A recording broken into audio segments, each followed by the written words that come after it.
smo v spominskem parku Gorica nad Podgorico, ki je sicer velik del rekreativnega kompleksa z lepimi mediteranskimi drevesi in grmovjem.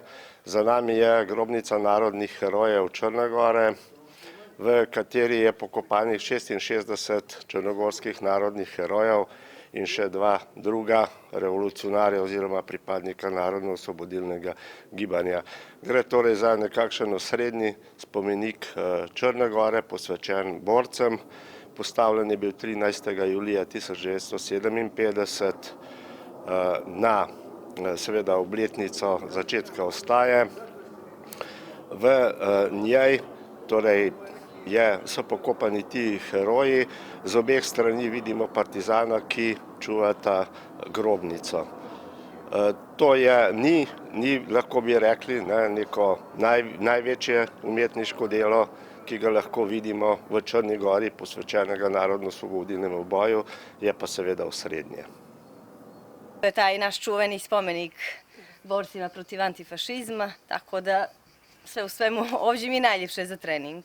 Pa da, park je lijep ovako, mislim. Jeste, pa dobro, to je čuvena park Gorica, što bi rekli, pluće naše Podgorice, tako da, eto, ujutro je jako mirno, nema mnogo ljudi i onda možete iskoristiti dan za sebe. A kakav imaju odnos mladi do ovog parka i ovog spomenika, jer možete...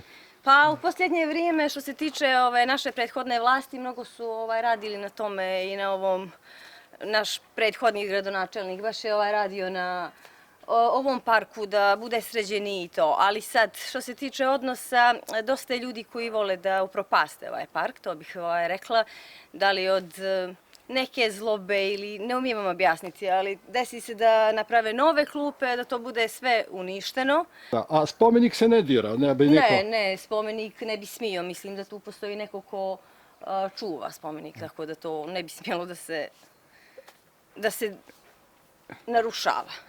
Kakvo je stanje sad po vašem u Crnoj Gori?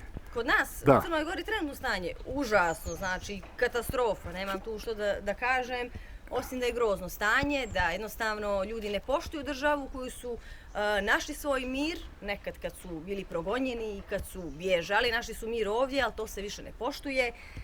Jednostavno smatram da ljudi koji su u redu, pružena im je pomoć, pružen im je dom, ali to treba da se poštuje. Ne morate vi da budete iz države i da se izjašnjavate kao Crnogorac, ali vi morate da je poštujete.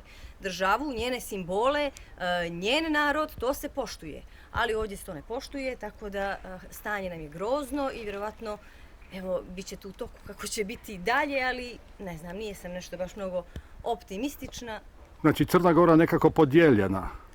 Crna Gora je užasno podijeljena i to ne samo od ljudi koji nisu odavde, koje napomenu da su došli, koji su prebjegli, nego i od ljudi koji su odavde, znači čiji su svi korijeni čisto crnogorski.